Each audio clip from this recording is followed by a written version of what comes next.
Good evening and welcome to the virtual Marion Minor Cook Athenaeum. My name is Will Frankel, and I'm one of your 3 Athenaeum Fellows this year. Native American history is often taught with a definite beginning, middle, and end.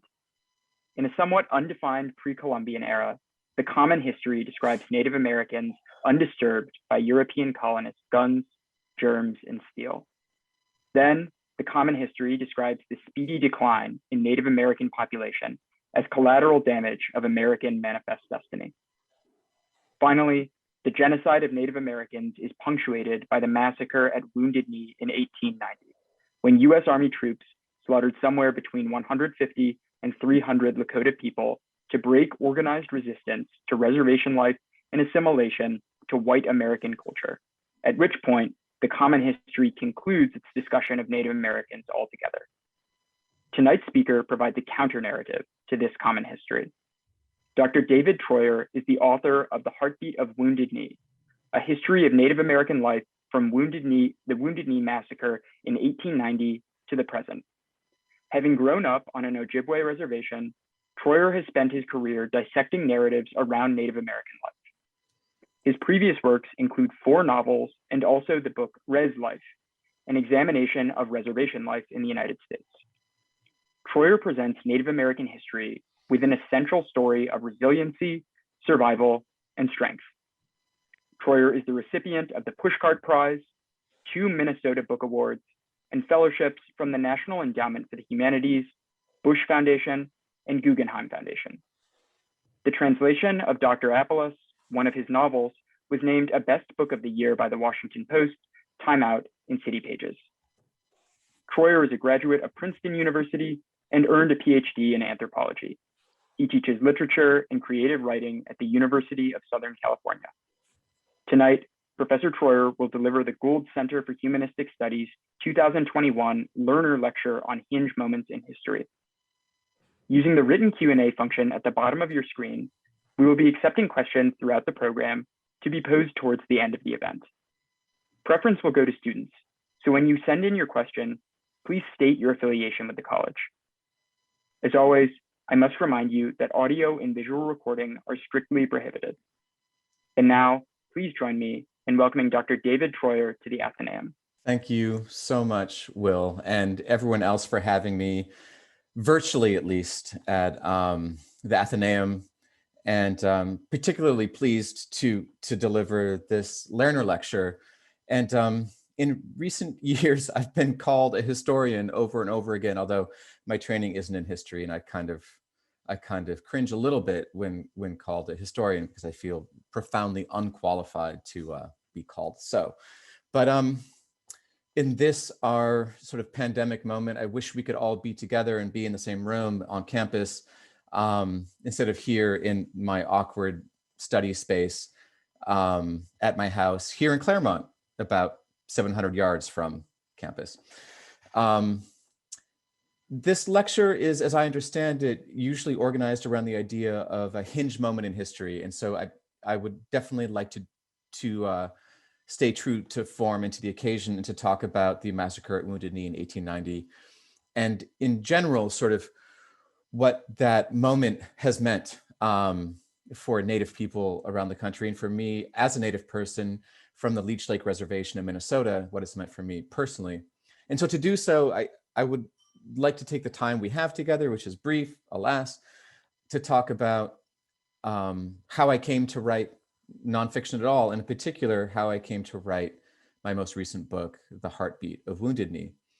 For most of my writing life, and I started writing very young, I was a fiction writer, and I was content to be a fiction writer because a fiction writer's job is to lie professionally, and I was very comfortable in that role. And I published a few novels, 4 thereabouts, and then something happened fairly close to home that shook me from that path and led me to write nonfiction. And what happened was in 2005, there was a school shooting on Red Lake Reservation just up the road from Leech Lake, where I'm from. And in 2005, in April of 2005, Jeffrey Weiss, a kid, Red Lake native, enrolled member of the Red Lake Nation, killed his grandfather, and his grandfather's girlfriend took his grandfather's service weapon. His grandfather was a tribal police officer, drove the squad car to school and opened fire on his teachers and staff and his fellow students. And by the time he was done, 9 people were dead. And it's hard to overstate the profundity of an act like that in a place as small as Red Lake Reservation.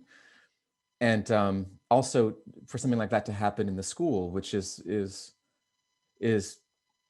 the largest building on the reservation. And it's the one place where everyone gathers for big social events, for powwows, for funerals, for like big moments. They all occur at that school.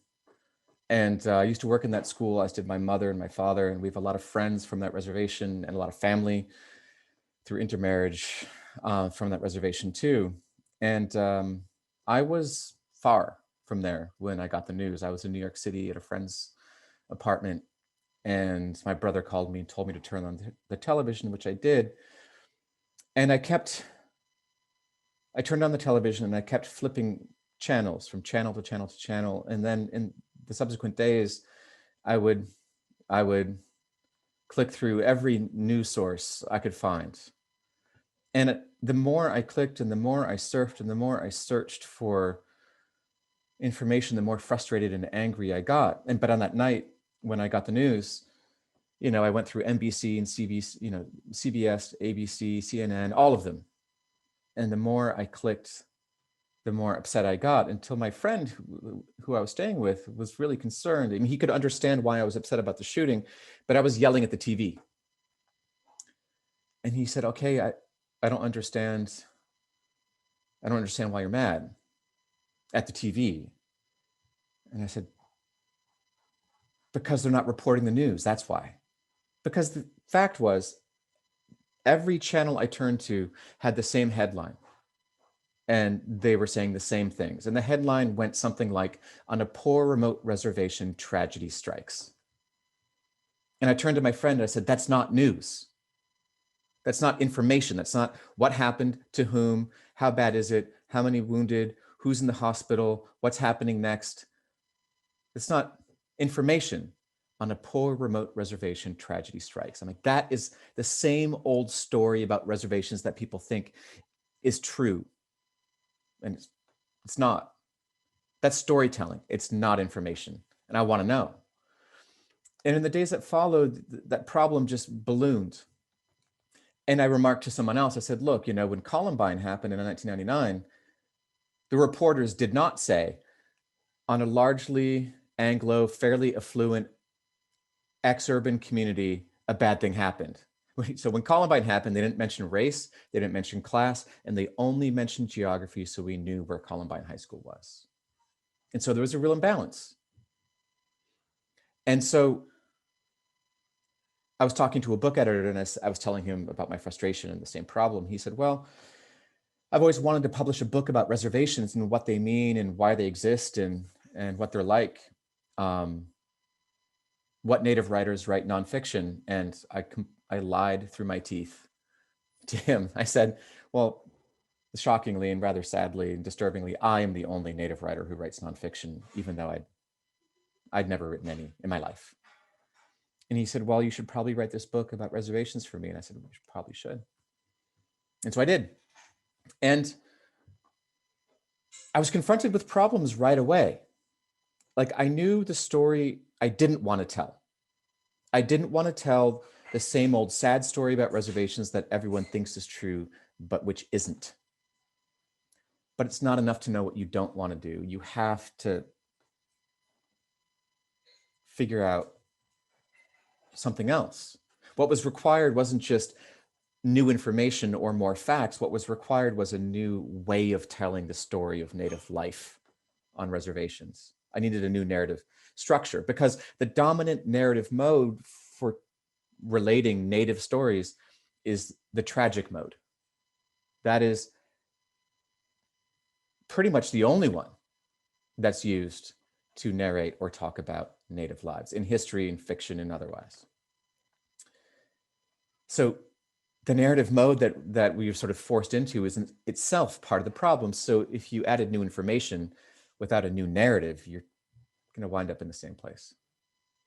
It took me a long time, but I finally was able, through some other difficult moments, which I don't have time to get into tonight. It took me a while, and it took a lot of hard work, emotional work on my part, to see the place I was from differently. I was so used to, even though I'm from a reservation, was so used to seeing this place I was from as a place where there's less of everything, a place of deficit, a place of loss, a little island of suffering in an American sea. I was as guilty of believing that story as any outsider would be, and just as vulnerable to that kind of story as any outsider would be. The fact that I'm native from a reservation didn't protect me or inoculate me against a virus of influence. So it took a long time, but eventually, I thought to myself, well, what if we flip it around? What if I could see reservations not as places where there's less of everything, but as places where there's more? More poverty, but also more hustle. More pain, perhaps, but also more humor. More crime, but also more law, because we have so much law and law enforcement on reservations. And that flip from deficit to surplus was sort of what unlocked the story of reservations for me as a citizen of the League Reservation and as a writer of this book, which became Res Life. Surplus, not deficit. And then once I finished the book, and it was much harder than I thought it would be. I thought nonfiction would be easy. It was not. I thought fiction was what big kids did, and nonfiction was just a matter of finding true things and talking about them. And I was disabused of that notion through 7 years of hard work. But once I finished, I thought I was done, and I'm back to fiction. That's what I'm going to do. Nonfiction's too hard, as it turns out, and I want to go back to my comfort zone. But I felt like I felt, again, over time, and I felt strongly that there was a larger story that needed to be told. And that story is this. Just as reservations have been misapprehended in the popular imagination, and in our imagination too, I think Native American history has been misapprehended. In the popular imagination, America as a country has a Native past and an American present. And Native lives ended in order to make room for American lives. And this is perfectly encapsulated in the massacre at Wounded Knee Creek in 1890. And 1890 was a pivotal year. It was the year that the frontier was declared officially closed. The land had been settled, manifest destiny had been achieved. There was no longer any way to see a frontier line, a line against which, quote unquote, civilization from the East was pushing up against wildness and savagery and pushing ever further west. But the country had expanded from coast to coast, from top to bottom, in more or less its present shape now. And so 1890 is in many ways seen as sort of the end of the past and the beginning of the modern moment. And it's considered the end of Native history. And in fact, when I was in college, I'm assuming for the people who have joined us, when I was many of your age, it was 1991, and I read the best-selling book of Native American history ever published, which is called Bury My Heart at Wounded Knee by D. Brown. I just so happened to pick up that book on the 100th anniversary of the massacre. I read it in 1990, 91, and the massacre happened in 1890. And I remember so clearly the opening words of that book. D. Brown lays out this opus by saying, I'm focusing on the American West, a time of unparalleled greed and cries for freedom made by those who already have it at the expense of those who don't. You can tell he's a poetic guy. I begin at the beginning of the Plains Wars in the 1850s, and I conclude at the massacre at Wounded Knee Creek, where, and now I'm going to quote a little more directly, I end at the massacre at Wounded Knee Creek in 1890, where the culture and civilization of the American Indian was destroyed. Full stop. He goes on, that's page 1. On page 2, he says, so if you happen to travel to a contemporary Indian reservation and you notice the poverty and the hopelessness and the squalor, perhaps by reading my book, you will understand why. And here I am, 20 years old, homesick for my community, homesick for my reservation, homesick for the only place in the entire world where I am part of a majority, missing my family and my culture, my language, our ways. And I'm reading this, this poetic rendition of our ultimate end, the complete destruction of Native American civilization. And I had really complicated feelings because on one hand, I felt that Dee Brown was a sensitive writer and a concerned one, and one who wanted to tell the story of the American West and of Native tribes. And he wanted to bring attention to us. And so I felt like Dee Brown was lifting me up with one hand, and I felt that deeply. And I was grateful.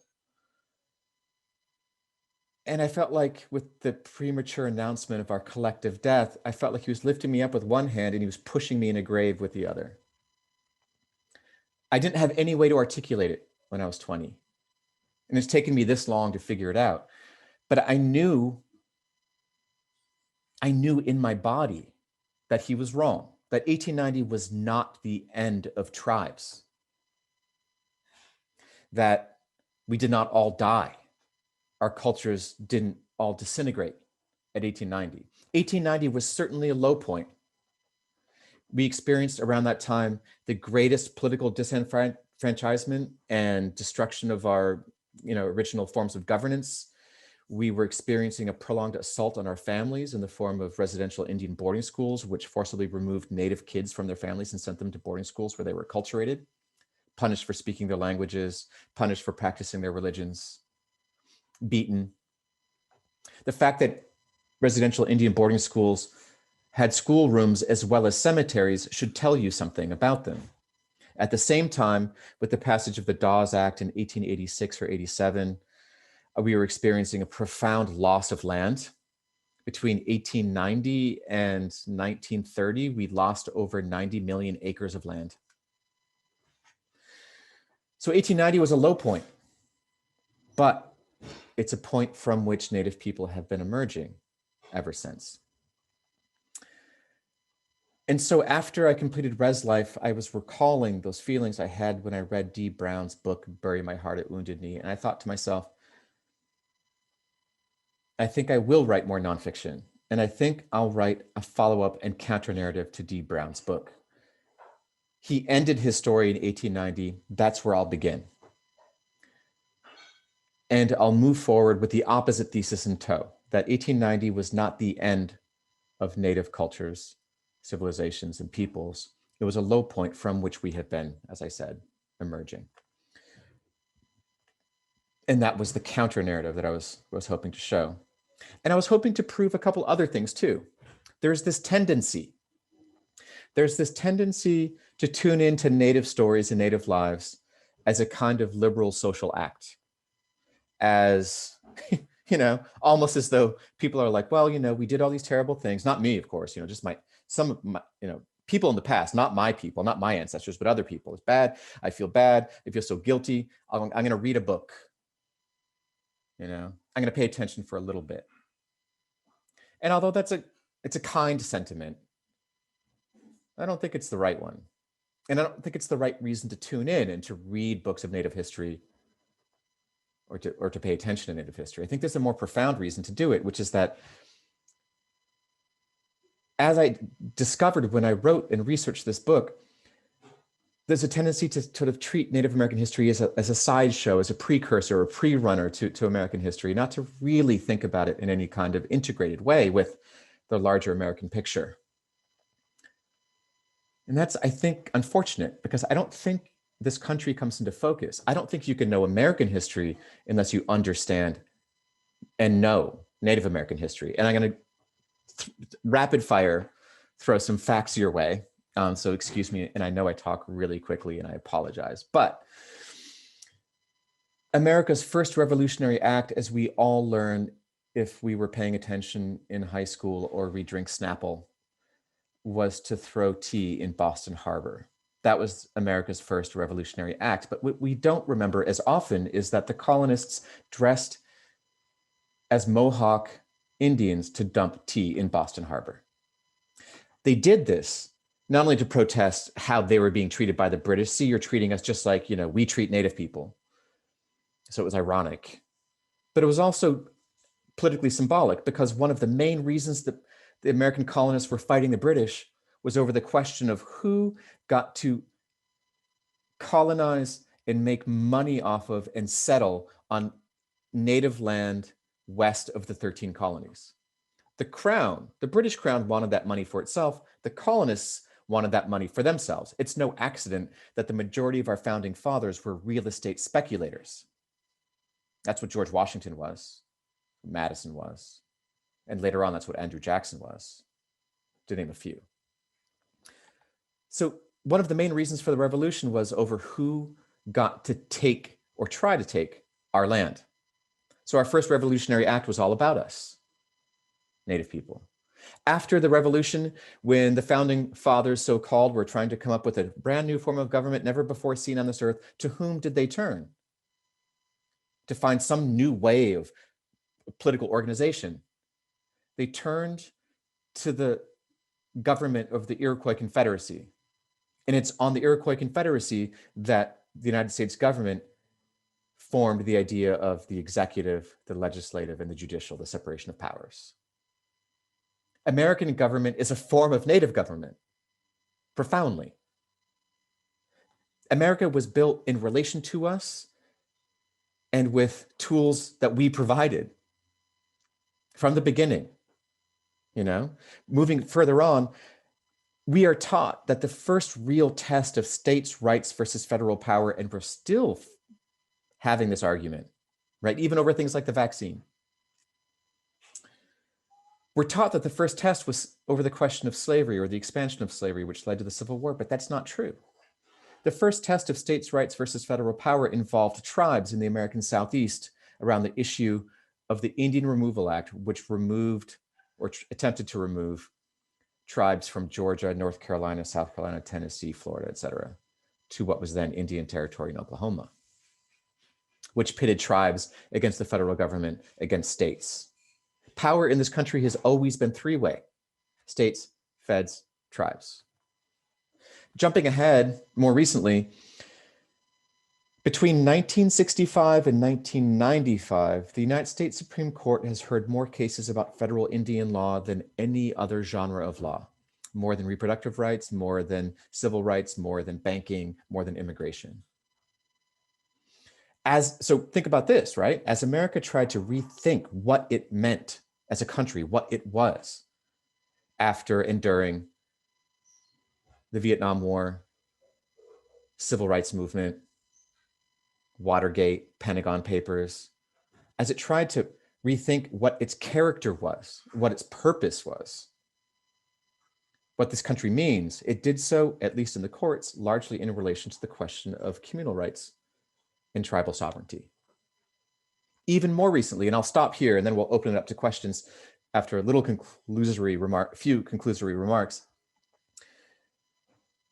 The pipeline protests in North Dakota at Standing Rock were framed when they were going on as another case of sort of the white man getting the Indian down, quote unquote. It's a fast gloss. But that's not exactly what was happening. What was happening was that Native and allied, but mostly Native activists were standing up to corporations. The real fight at Standing Rock over the Dakota Access Pipeline was a fight between the common good and corporate profit. And it was Native people who were bringing that fight up and fighting that fight on behalf of all Americans. So from the beginning to right now, this country doesn't come into focus. Its values, its past, its shape. You can't take America's temperature without knowing and thinking deeply about Native American history. And that's one of the things I discovered when I was writing this book, and one of the main points I wanted to get across in its completion. I want to just tack on a little personal note at the end of that.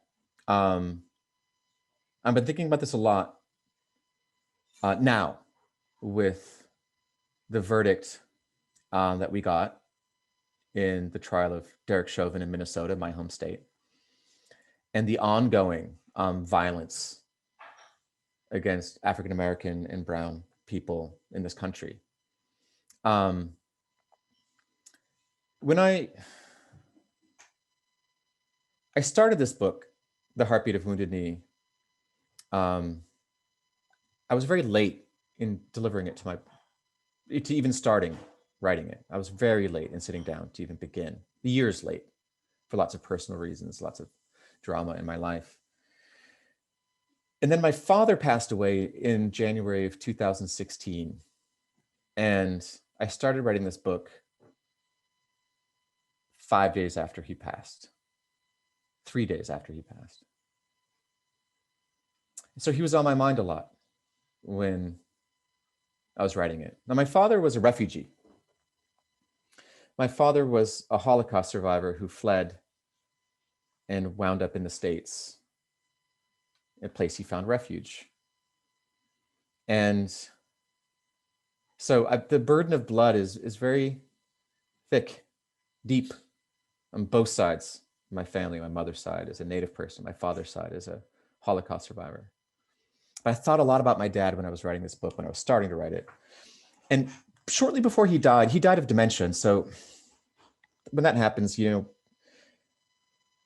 people start forgetting, right?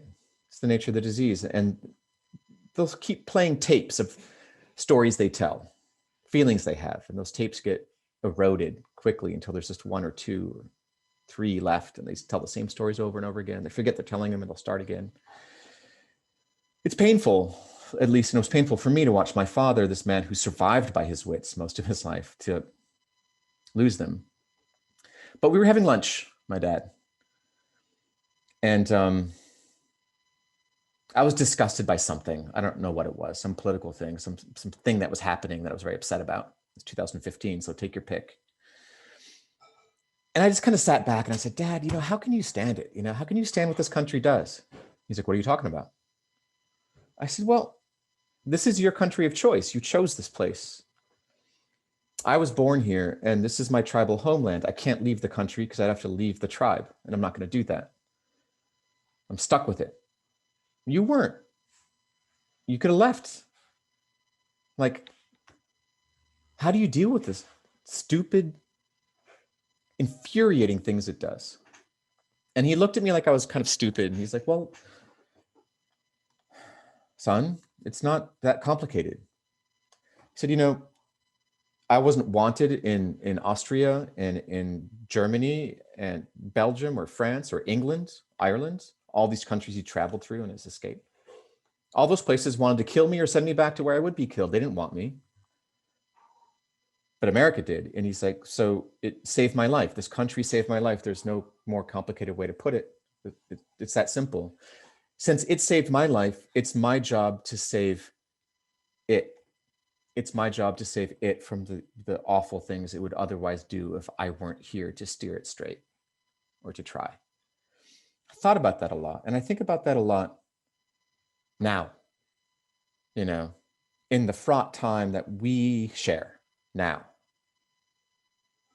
around racial violence and rising white supremacy, around immigration, the wealth gap, increasing inequality, all of these things with a pandemic on top of it, and all of these things related too. So that's what I see when I look back at Native history. I see us as historical actors. There's a quote, actually, that I think of when I think of my father, and I think of this talk with my father. There's a quote from Karl Marx that I read when I was also in college, and this is my conclusory remark, and then we will open it to questions. But in an otherwise really dull book by Marx called The 18th Brumaire of Louis Bonaparte, do not read it. He says in the beginning something really profound. He says, all men make history, they just don't always make it with tools of their choosing, but they make it nonetheless. And I thought, I remembered that when I was writing this book. And I remembered that when I was thinking about my father. The tendency is for Native people to be seen and for us to see ourselves as merely victims of an American project, sufferers. But if we remember that Marx quote, we can begin to see ourselves, and other people can see us and our history, can see us as people who've been making history since the very beginning, not always with tools of our choosing, almost never from positions of power or advantage, but we've been making history, American history, all along, and nonetheless. And with that, I think we should open it up to questions. I tend to get carried away, so I apologize if I've gone on too long with the presentation part, but thank you for listening, those of you who were. Thank you so much, Professor Treuer, for sharing your story and your journey with writing. That was really interesting. So now we're going to jump into some audience questions. So the first comes from a student asking, when writing nonfiction, what is your source of truth? Do you refer to your own personal experiences frequently? That's a really good question. I don't know if the person that asked this is a creative writer, but there is a healthy debate in the field in the genre of nonfiction, and there's a lot of discussion about what's a fact, what's truth, are we talking about emotional truth or factual truth? And there's some writers like John DeGatta who feel and state very clearly, like, I don't owe anything to factual truth, I'm after a deeper version. And so he'll move events and he'll make things coincide and he'll play with what we consider facts. And that's cool. Hey, that's the game he plays, fine, But for me, like, I had to solve that riddle in relation to what I wanted to achieve and the material that I was working with. And so for me, writing about Native American lives, I had to be, I thought, very clear. So both of my nonfiction books, I should back up a little bit. Both my nonfiction books are sort of a melange of history, reportage, and a tiny bit of memoir, sort of a bit of myself, okay? The history is archival and documentary, and so I pulled from that with as much fidelity as I could. And then, since both of my books are about Native life and not Native death, I knew for both projects I had to go talk to people. I had to interview people. And Native people, we've been made much of by outsiders for centuries. People have rigged our lives and our cultures and our religions and our words. People have rigged those up to make them mean whatever they want them to mean. It's like we're little puppets that people can manipulate. We've been given the fancy treatment so long and in so many different ways. It felt very important to me that I cleave very closely to the truth. So everyone I talk to for both books is recorded. Everything that is in quotes is on tape. Anything that's, and I say this in a note afterward, or maybe in the beginning, I can't remember now. Everything in quotes there's a recording. You can listen to it. If I'm remembering or reconstructing dialogue, it's in italics.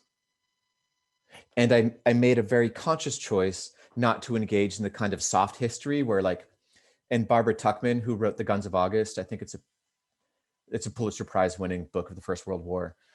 Tuchman said, in terms of her approach, and I borrowed this approach, she said, there will be no soft history. There'll be nothing like, as Napoleon gazed out over the battlefield, he must have felt ... Unless a historical actor has said, in a journal or an interview how they felt, I don't mention it. I don't guess. Observations about the weather are drawn from the meteorological record. Like, as he gazed over the misty battlefield, she's like, I'm not bringing any mists. If it's there, it's because it was observed.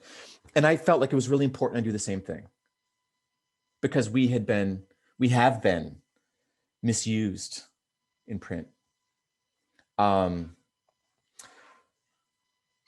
So that was the line I drew for myself, in relation to what is fact, what is not, what's opinion, what's fact, what's invented, what is verifiable. I had to stick close to it. I'm curious to know, as a follow-up, when you were doing your interviews, was there a common thread in a story that just came out from all the interviews, or did you have to like pick and choose which tidbits to use? There's a lot of picking and choosing.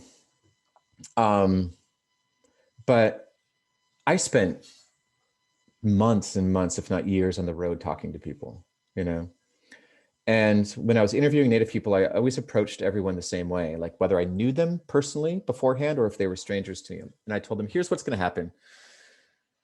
I'm going to record you. We're going to talk. And we could talk for a few hours. We might talk over a few days or a week.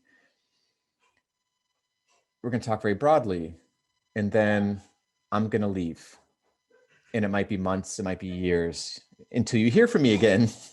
I might use the stuff you say, I might not. But if I do use it, before anyone else gets to see what I've written, I will send you the chapter in which you appear. And you can correct errors of fact, and I guarantee you I'll make mistakes. You can rephrase things that you wished you'd said differently. And if, most people took out their swears and F-bombs, and I wish they hadn't, because those were awesome. And I said, and if you don't like if you don't like the discussion you're in, if you don't like how I'm assessing you or putting you in relation to, if you don't like how you're being used in the book, I'll take you out without question. Just tell me you want out, I'll take you out. But no one ever asked me to do that. Can you hear my dog? He's very cute. He's not barking. How I fit that testimony in was, as per my sort of Marx quote earlier, I felt very strongly that history is a force that lives through us. And so, for example, in The Heartbeat of Wounded Knee, when I was interviewing this guy, Red Hall, this elderly Blackfeet dude from Montana, and I was asking him about his life, like what was like growing up and where'd you live? And like, how many rooms did that house have? And like, did you have electricity? Just basic life stuff. Like, who's your neighbor? And he was just going on telling these long stories. And I had to listen actively. And as I listened, I could hear echoes of this policy of termination and relocation. In the 1950s, they tried to terminate tribes and relocate Native people to cities. That was federal policy under Eisenhower and a little bit of Kennedy. So everyone I talked to, I kind of tried to be tuned in and tried to hear which forces of history were running through their testimony. Then I kind of knew where to put them in the overall shape of the book and what historical moments to build around their testimony. But each chapter is really built around the life and words of this or that person. Got to listen to the echoes, History isn't the past, history is a force that's alive and lives in us, truly. Good question. Our next question comes from a member of the staff of CMC who's wondering what the most substantive, that is non-performative, ways you've seen academia pursue justice and liberation for Native communities. Academia? Man, that is a good question, because I don't think of academia as a place of liberation. Maybe that's my own fault. And I certainly don't think of it as a place of justice, and maybe that's my fault too. you know, which is not to say I'm cynical. I'm a professor. I love teaching, you know, I love it. It feeds me, and not just my groceries. It feeds me emotionally, spiritually. I love my job. But I think of academia as preparatory, you know.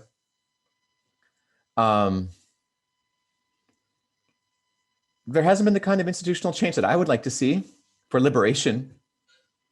Although, if I had to name something, if my back was to the wall, Will, and I had to answer this question, in the context of Native people, education was something that was, for many years, something that was done to us in the form of residential boarding schools. It was a brutal, violent, colonial process intended, in its enabling legislation, overtly, clearly intended to destroy tribes by way of destroying families. That's what boarding schools were for. You know, the trauma from those schools is ongoing, for example. So my grandmother was sent to Toma Indian boarding school in Wisconsin. My mom's mom, my grandma. She's still alive. She was taken away from her mother when she was 6. When she left, she was a fluent Ojibwe speaker. And when she was allowed to come back, when she was 10 or 12, 4 or 6 years after she was taken, she not only didn't recognize her mother tongue, she didn't recognize her mother. My grandmother's relationship with my mother was fraught because my grandmother hadn't been mothered. She grew up as a young child without affection, without guidance, without love. That affected how she mothered my mom. Absolutely. And it affected how my mom raised me. So the effects of those schools are still being felt, you know? That said, if I was asked to talk about the place where the academy, higher education, or both, has been a place of liberation for Native people, it's been the ways in which primarily tribal and community colleges, 2-year colleges, which are plenty now in the last 20 years, and I can't remember the numbers, there might be 120 to 130 tribal and community colleges around the country.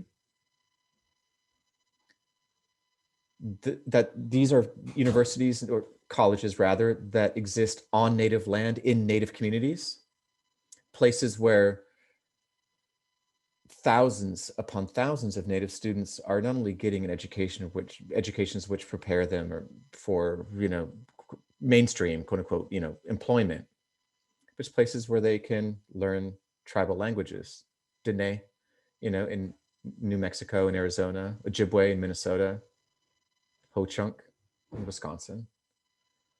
That's been profound, you know, that's been and sort of the ways, that's just one way in which tribal colleges and historically tribal universities, there's not very many, couple few, have been empowering and strengthening Native communities, and have, you know, been a source of liberation, cultural solidarity. It's been huge.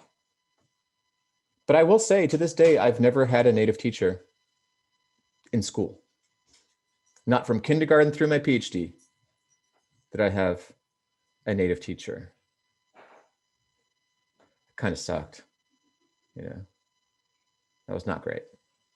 But tribal colleges, they're important.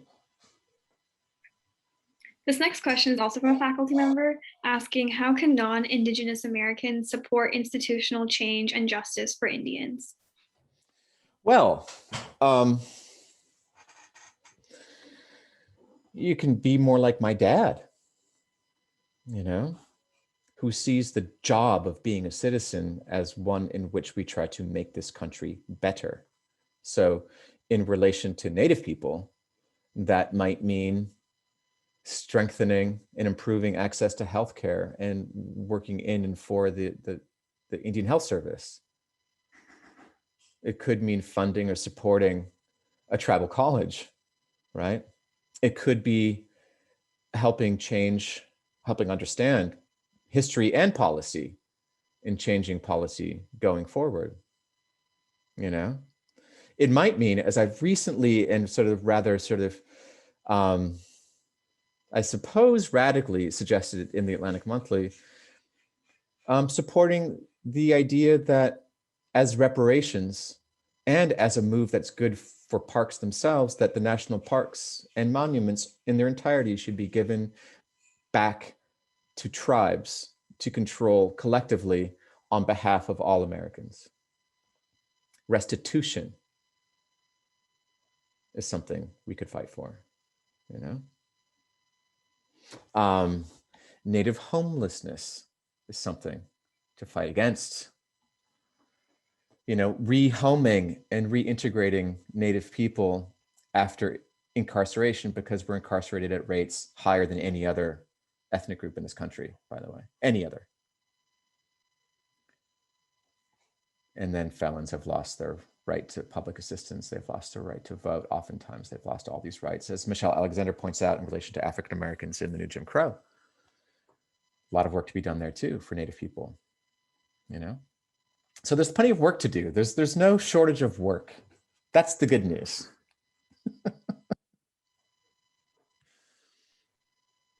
Our next question is reflecting on your father's remark that he felt it was his job to help save the country.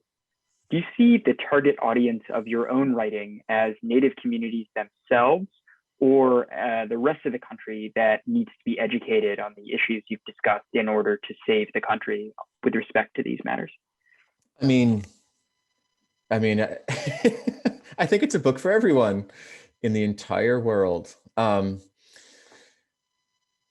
Look, when I wrote Res Life First and when I wrote Heartbeat of Wounded Knee, I didn't write them as a guy who knows the things, who's going to share the things he knows. I mean, I was a searcher in both cases. I didn't know, for instance, when I was writing Res Life and I was puzzling through sort of why do we get to have casinos? How does that work? I knew it wasn't the usual nonsense that people think it is. Like, this is some sort of proto welfare pity payment for, like, geez, we were so bad to you. Okay, go ahead and have a casino. I knew it didn't work like that, but I didn't really know how it worked. And so I had to research Public Law 280. What was that? I didn't know. I read the law. I didn't understand it. I had to ask lawyers, Then I had to backtrack. Well, okay, well, that's civil law. I had to look at the Major Crimes Act. I had to go back to Crow Dog ex parte back in the 19th century to understand the Major Crimes Act, which is why feds investigate crime, native on native crime on reservations, but a state would investigate and prosecute white on native or native on white crimes on reservations. It's very complicated. I didn't know any of this stuff. So both books were a matter of me going to school and just finding information. So the books were for me as much as anybody else, which is to say, they're not just for non-native folk, and they're not just for native folk. I think we all need a way to think differently, to see the past differently, so we can see the present differently. I really believe, and this is the writer in me speaking now, I've always felt that words shape the world. The stories we tell about ourselves and about the world and about the shape of it, the words we use to do that shape what we can see and what we can't see. Words shape our reality, period. And so I think we all need to see things differently vis-a-vis native life and native history. Because if we can't see things differently, if we still think of the story of the Native American as a descending line, once we were great and then we lost everything, and now if we exist at all, we exist as little ghosts that haunt the American landscape. If those are the words we use, those are the stories we hear, and that's what we'll see, then what are we going to see moving ahead? What can we possibly see in the future that would be any better than the past, if that's what we see, if that's our reality? So, I mean, I kind of meant it. It's for everyone. On the topic of thinking differently, how can we as students redefine popular imagination through storytelling? What tips would you give us? Oh, well, that's, there are whole courses about that, I suppose. But Um, I, in a short soundbitey way, because we have 7 minutes left, I'm not quite sure how I would answer that, except to say, you know, be careful. I don't mean careful like delicate. I mean, be thoughtful, you know? And so this is along the lines of like, what are good ways or bad ways to imagine other people, you know? Which gets us into I think this maybe is what is at the bottom of the question, is like, how do we avoid misrepresentation, speaking, you know, for other people? You know, those questions, like, it's difficult. I think it's important for us to imagine the lives of others. You know, I'm glad Shakespeare had women characters. You know, if Shakespeare had a woman, those characters would have been very different. But it's important to try and imagine the interiority of someone who's not your gender or orientation, or from the same culture as you, or the same country. It's important to sort of, reading and writing fiction both, and I'm talking about fiction here, requires and activates radical empathy. That's why reading and writing fiction is so important, to imagine what life is like for others. How to get it wrong, or how not to get it wrong, you know, that's hard, you know. I was lucky enough that I worked with, when I was an undergraduate, I was mentored by Toni Morrison for 2 years as an undergraduate. I was incredibly fortunate that she, for some reason, decided I wasn't a complete pain in the ass or waste of time. And just a partial waste of time and a partial pain in the ass. But she said, look, you know, the way I write about Black folk is going to be different than the way a non-Black person is going to do it. They should still do it, though. They're not, you know, but they can't take the same shortcuts, can't use the same shorthand, can't use the same words even that I use. It's different because I'm Black. I get to do different things. It works differently for me to do. But they should still do it. But the only soundbite I can extract from this really complicated question of representation, which is a deep question, is that be conscious of, and this is more about nonfiction than fiction, there is a world of difference between speaking of and speaking for. The two sound similar. They seem related, but they were very different ethical and political enterprises. Speaking of, we should. Speaking for, you better think that one through. You know, it was really funny, actually, and I respect his politics quite a bit. But when the Dakota Access Pipeline protests were kicking off, one of the first people to show up to jump into it was Mark Ruffalo, the actor. And I saw some streams of him taking over meetings were run by Native people about the Native thing on Native land, about this, you know. He just jumped in. He's like, well, what I think we should do. Now, I think he's probably learned a lot since then, you know. I think they schooled him, you know. But a friend of mine started posting, like, you know, a sacred thing happened in North Dakota. It was the coming of the great white Ruffalo. You know, this has been foretold by our elders. And then she just went on this big, like, it was so funny. She trolled him so hard. And I think he got the point. Like, it was a great post. The great white, you know, there are legends about, you know, the return of the white buffalo. The white bison is like this big thing. So the white Ruffalo I thought was very funny. That's an instance of someone who jumps in and speaking for, but he's not really in a position to do that. You know, he should have been listening and maybe speaking of when given the chance, but not speaking for. Not then, not there, not with those people. You know. Good question. Big question. We don't have much of our hour left, but before we finish, we wanted to give you the opportunity to make any concluding remarks. It's hard to know what to say when I can't really see anyone's faces except your faces, which are awesome. But I miss being in the same room as my students. Like, I miss sharing that space and, you know, and sharing breath. You know, there's something different about talking to and with people in the same place, and it's not the same virtually. I miss it, you know? So my conclusory remarks, I'm not quite sure how to conclude, except to say that I'm really happy to have had the chance to do this, you know? This is something I say to my students, and it's true. And it's true too in this context, and in the context of I suppose, writing books and of the work of being a citizen, which I've been thinking a lot about lately, as per my dad, right?